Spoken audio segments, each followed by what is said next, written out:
Well, hey, it's Dave Dubeau. Welcome back. Today on this video, we're going to talk about how to find a private investor for real estate. Why? Because that's the fastest way you're going to grow your portfolio and reach your financial goals.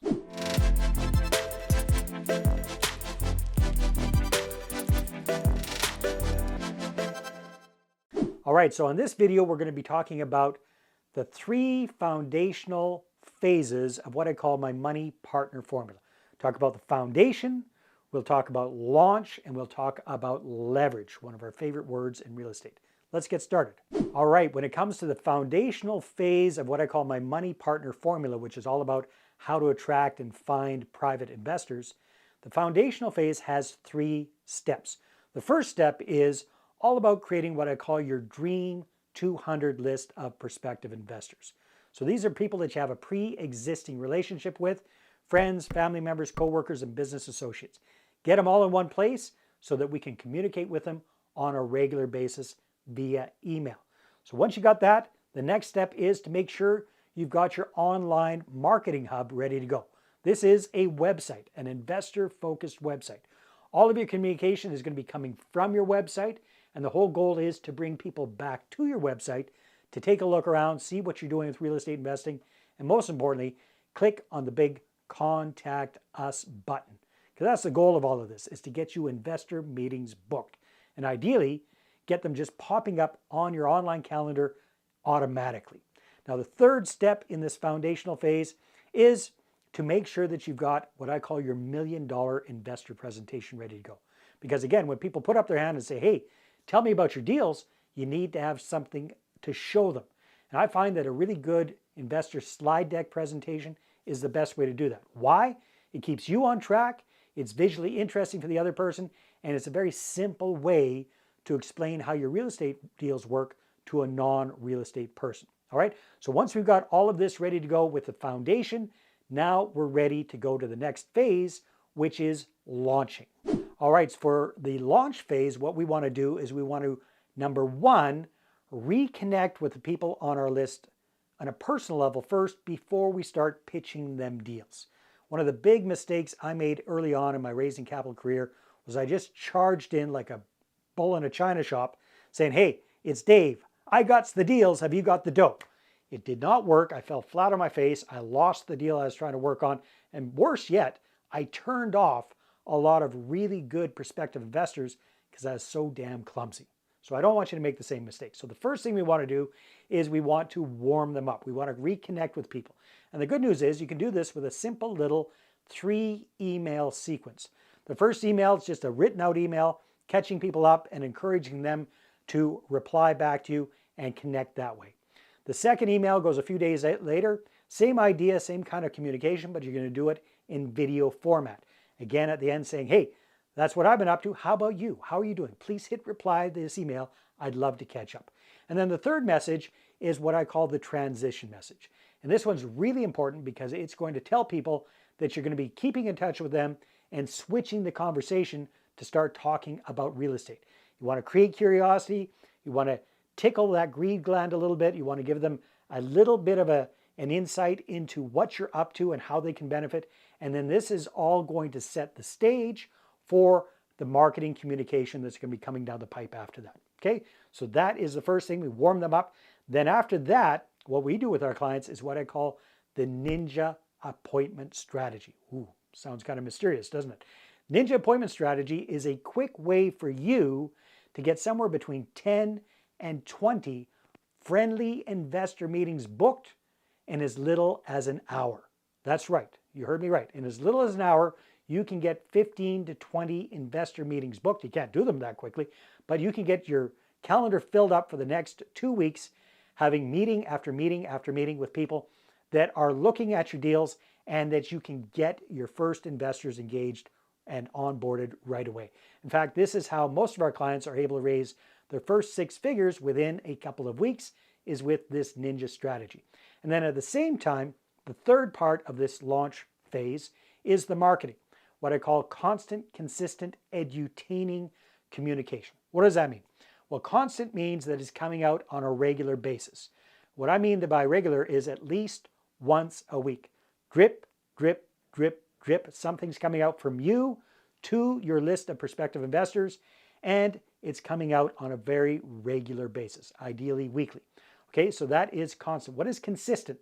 Consistent means we're always talking about the same things. We aren't all over the place. We're very, very focused. So for example, if you are investing in small multifamily properties in one specific market, that's all you would be talking about. The big benefits of investing in small multifamily properties, the different profit centers of small multifamily properties, the market that you're investing in, what's so great about it, what makes it such a wonderful market. Everything that you're communicating is around that strategy and that market. And then you want to make it edutaining. What does edutaining mean?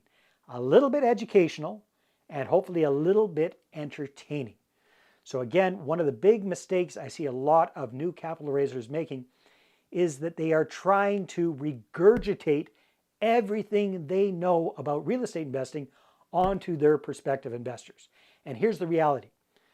You and I, as active real estate investors, are what I lovingly call real estate weirdos. Okay? Don't take offense to that. I am one too.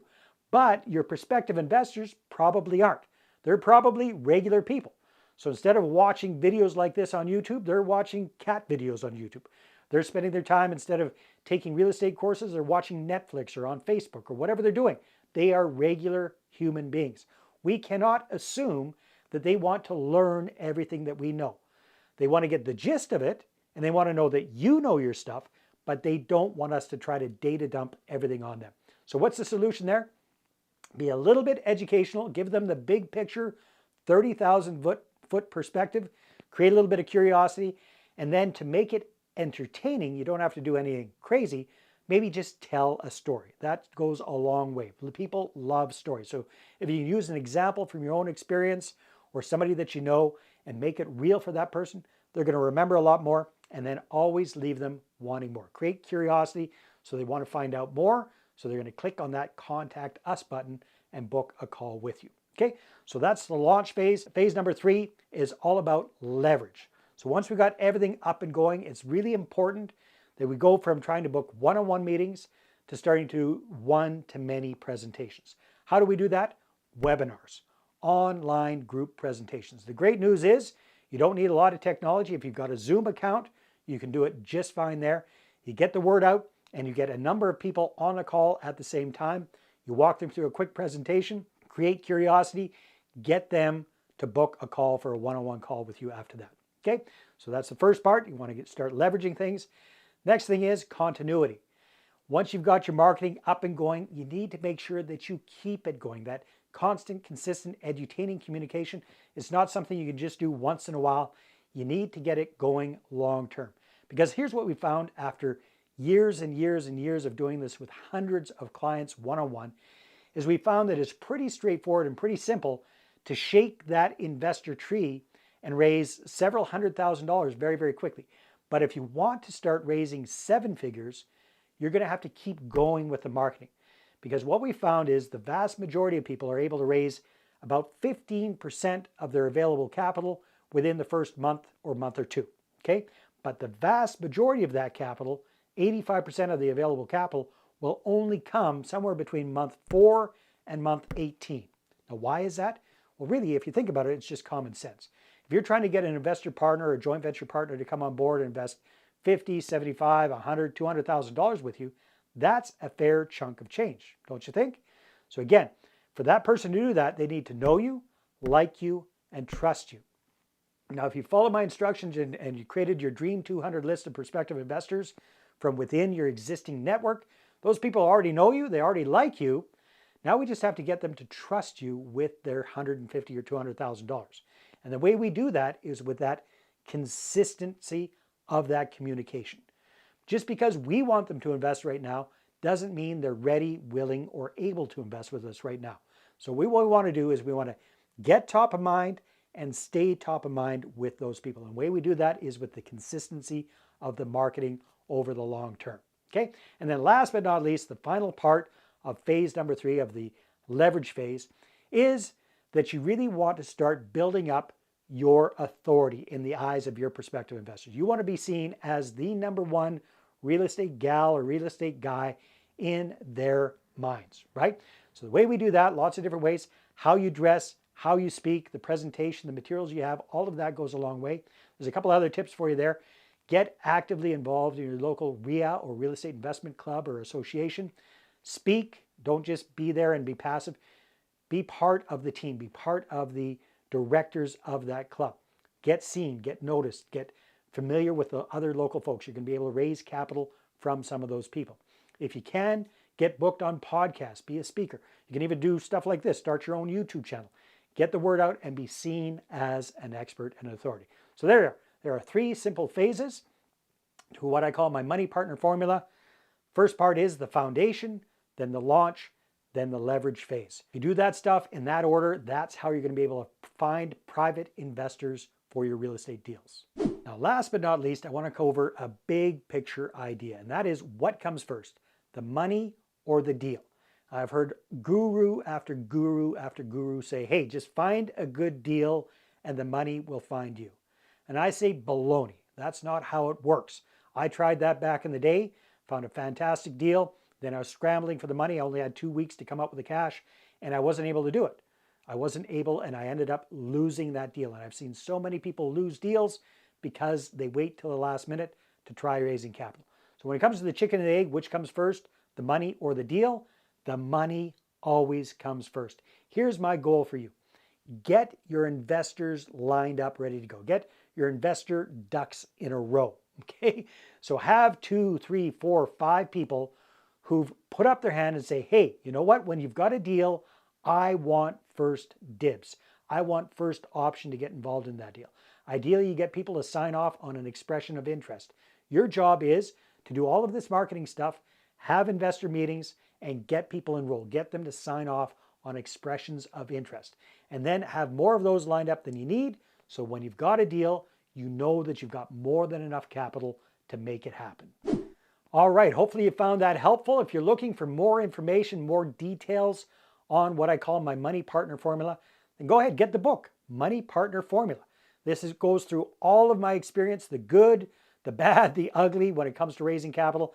It goes over my proven process for attracting investors and raising capital for your deals, for finding private investors. It's worked really well for myself. It's worked even better for a ton of clients. We've worked with hundreds of clients over the years, and it's going to work like gangbusters for you if you apply it. So you can click on the link in the description below or go to investorattractionbook.com. Get your free copy today.